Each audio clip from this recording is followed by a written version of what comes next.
Hi folks, bear with me a second while I sort out the technology. I hope you can see me okay. I'm not... Oh, sorry, I just knocked my phone over there. Now see, I have a very strange setup at the moment. I'm not in my usual...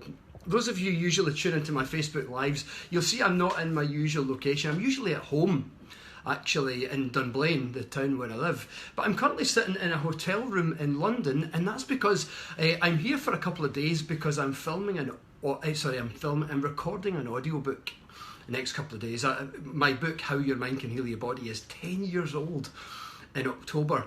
So I've written a new version, a second edition, 10-year edition. So I've added 4 new chapters, ton of new content, which means my publisher wants me to record the audiobook. So for the next 2 days of amazing sunshine here in London, I'll be locked up in a little recording studio, away from the sun. Devastated.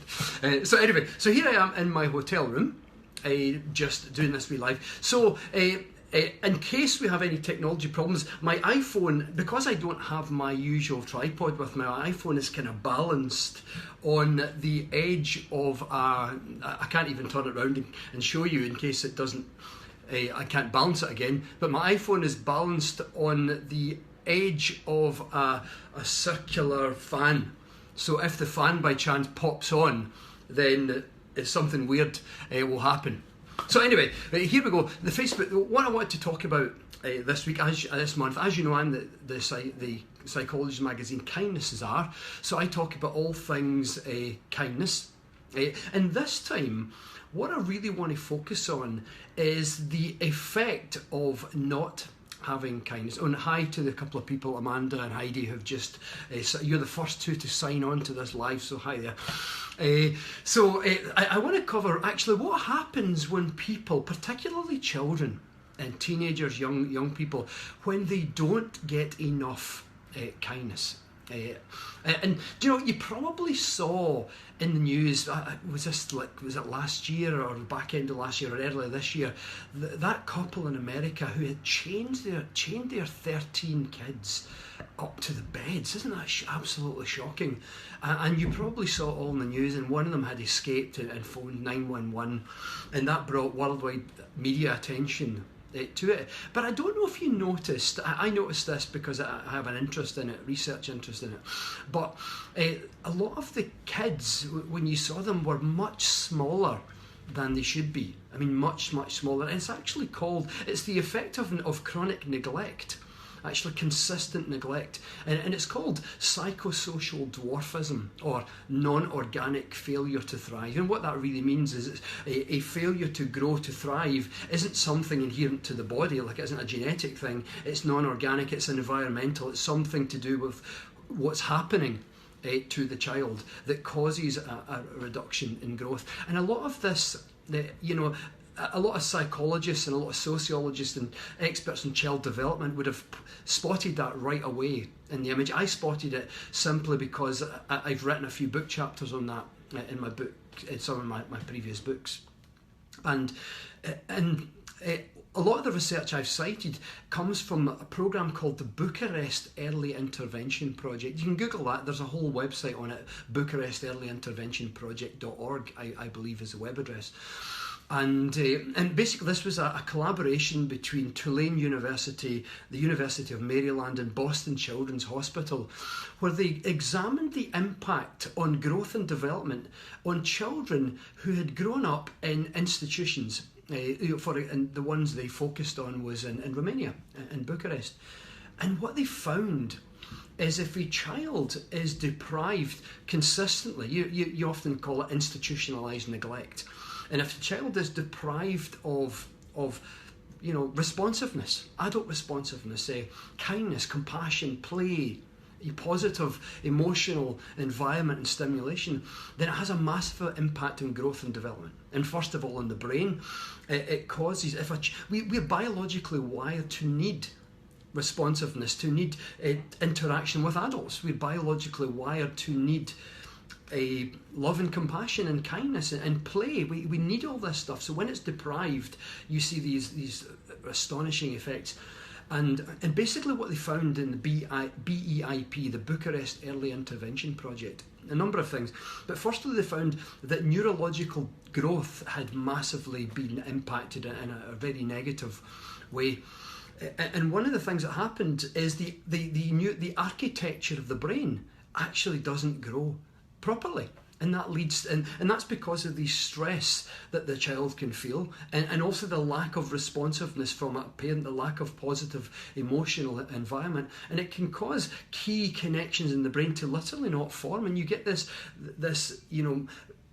if you like, an undergrowth in the architecture of the brain. If you were to take a PET scan, then what you would see in some regions of the brain is actually holes and shadows, and what that really means, it's areas where the density of connections is much reduced in terms of how it should be, and the effect that has on kids is that it can affect mental and emotional development. It can affect intelligence. It can affect ability to fit in, ability to feel happy. It can cause depression, a whole social disorders, a whole host of things. But basically, the brain just does not grow as it needs to. And this program particularly studied children who'd been born into or arrived at very early age into these institutions. But another growth effect, and I want to show you some photographs in a moment on my laptop, is the physical effect of this lack of love and compassion and kindness, and this lack of responsiveness and a positive, warm, emotional environment. And they focused in this project quite a lot on the physical effects. So what happens, the reason why I mentioned that the physical size of the children in this, from children of this American couple who were chained to the bed, the reason why I pointed out the size of them, the much smaller stature, is because it's called, as I say, psychosocial dwarfism, or non-organic failure to thrive. And what happens is when a child lacks kindness and compassion and love and affection and warmth and warm emotional connection and responsiveness, it can cause a massive reduction in growth hormone and in oxytocin, two hormones that are key to the actual growth of the physical body itself. Like the genes for growth hormone and oxytocin literally turn down. Think of them like a dimmer switch, and you're turning the light down, and what's turning down in actual real terms is the genes for growth hormone and the genes for oxytocin, and that leads to massive undergrowth. And I've got these photographs from the Bucharest Early Intervention Project I really have to share with you here. I'm shocked every time I look at them.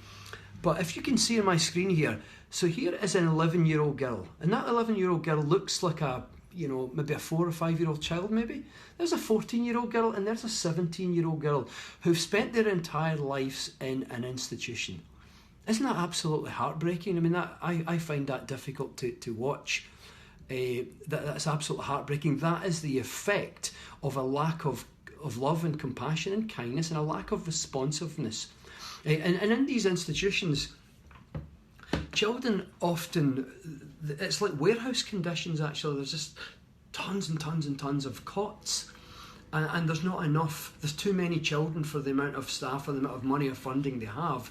And so the children just experience institutionalized neglect, and when they don't have that love and compassion and the kindness and the responsiveness, it just has this effect in the brain, but it also causes the growth of the physical body to shut down. And those heartbreaking images, a 17-year-old girl who looks about 8, an 11-year-old girl who looks about 5, and an 11-year-old girl, to show them again, who looks about 4 or 5 years old, looks like a baby, and she's 11 years old, and it's hard to see these kind of things.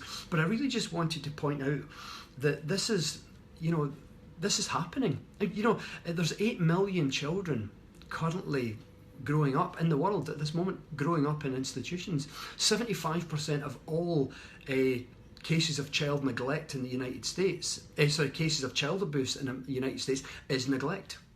So it's a widespread phenomenon. There's different categories of neglect, but it's a widespread phenomena.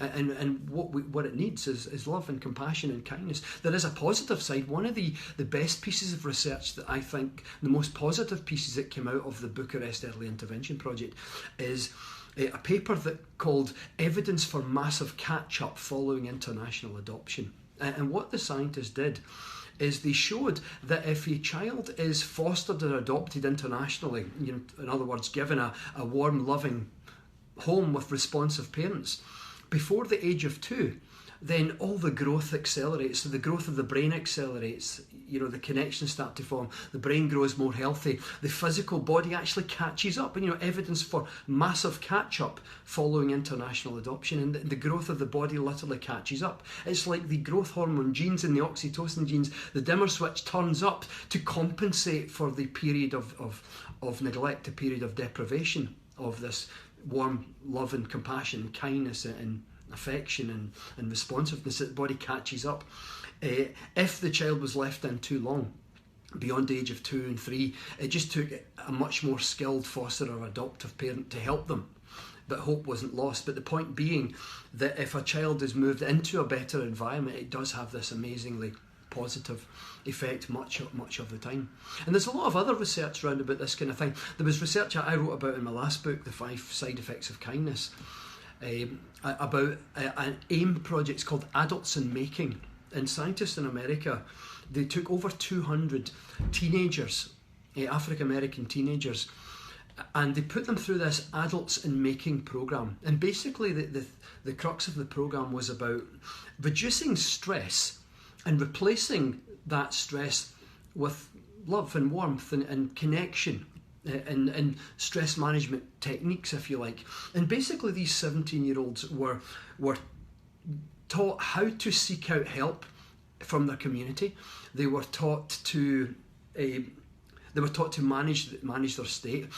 They were also adults. Their parents were attended weekly classes with the child, and the parents were educated in how best to communicate with their child so that the child could have a more supportive, a warm relationship, something where there is more kindness and understanding and less stress. So you could say stress has been replaced with kindness and with warmth and connection, and the child is finding a better way of communicating within their own community. And what the scientists did is they measured telomeres on the DNA at the beginning of the study, and they followed up 5 years later. Now, telomeres, in 1976, a scientist called Susan Blackburn, in 1976 discovered telomeres on DNA. She got a Nobel Prize about a decade or so ago. And she found that these things called telomeres, they're like the plastic end caps on your shoelace. If your shoelace plastic end cap get ground down, then it becomes all frayed and you can't no longer thread it through your shoe.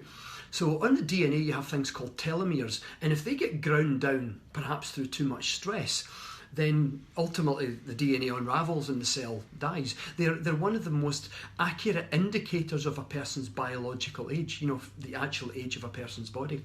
So the scientists decided, Elizabeth Blackburn it was, I said Susan Blackburn, Elizabeth Blackburn in 1976 who discovered telomeres. But anyway, they measured telomeres at the beginning and the end of this AIM program, Adults in Making program, where the potential stress was replaced in these 17-year-olds with kindness and compassion and warm emotional interaction with parents and with the community.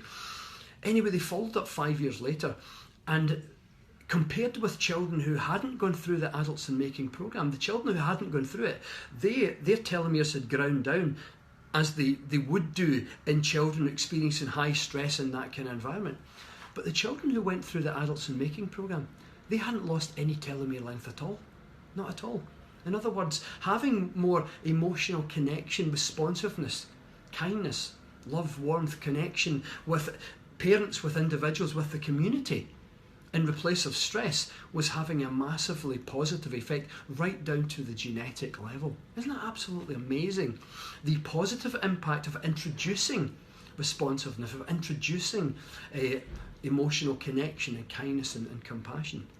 Another study that I often cite was a program in America. I forget which school it was, but it was a way, rather than punishing people who'd been misbehaving, they decided to do a kind of kindness project. And what they did instead of punishing kids and suspending them from school, for example, they asked them to participate in being kind instead. So, for example, a kid had been whatever had happened, maybe something that warranted perhaps even suspension or some heavy punishment. Instead, they were asked to tutor some of the younger kids. So let's say one of the strongest subjects was math, or maybe it was English. Then they had to tutor some younger kids 2 or 3 hours a week, every single week, in maths or English, whatever their strong subject was. In other words, just be there for a younger child and help to educate them. And that was your punishment. Was instead of being a punishment, you had to be kind and help instead. Other kids instead maybe went to a hospice, and they would sit with they would sit with an elderly person who was dying, and just listen, just be there as a friend, as a support for the elderly person. Listen to their stories, just be there, hold their hand if need be, but just simply be there in the space of someone who needs someone to be there in that space. Well, amazingly, at the end of the school year, academic performance had massively increased. Isn't that amazing? Academic performance went up in the kids, and teen pregnancies massively came down. Isn't that amazing? Instead of punishment, they said, we're not going to punish you. In fact, your punishment is you have to be kind. You have to understand what it's like to help someone else, even to see someone else suffering and to be there for them and help them. So I think, I think this kind of research is exciting. In the positive side of it, it's heartbreaking in the negative side when you see the impact of neglect on a child, when you see the impact of children not having enough love and kindness and support and stuff. It's heartbreaking, but the positive side is there's a lot of active research demonstrating that love and kindness and compassion are amazing and can go a heck of a long way to do good. I'm just looking at my watch here. I usually try to keep these Facebook Lives to about 15-20 minutes. Usually at the end of these Facebook Lives, which I do every month, if you haven't seen them before, I do them live from the Psychologies page once a month. I usually like to leave everyone with a little kindness challenge. So maybe the kindness challenge today isn't so much a challenge in the usual sense of it, but maybe just an invitation to become more aware of the needs of children in your own communities, in your families, and maybe just become aware of and notice opportunities where you can help, when you can make life for a family or for a child that little bit better. Whatever it is for you, whatever you can do, whether it's a child you know of, or whether it's a family you know of that can do with a little bit of help, or whether it's a donation you can make, whether it's something you might be particularly placed where you can do something really positive and intervene in a positive way. But whatever it is, so rather than a challenge, this is an awareness project for the next month. Just for the next month, just become more aware of the needs of children around you and see if there's anything that you can do in any way to make some sort of positive contribution to the health or the happiness of any child. So anyway, that's all I really have time for this month. It's been a pleasure chatting with you as normal. If you can catch more of me on my own Facebook page, as well as the Psychologies, when I'm David R. Hamilton, PhD. It's been a pleasure. I hope this has been insightful, useful.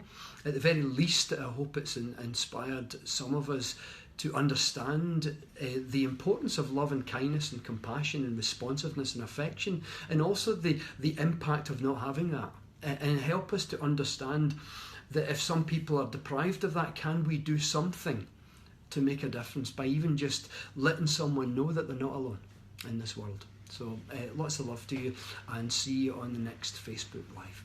Bye for now.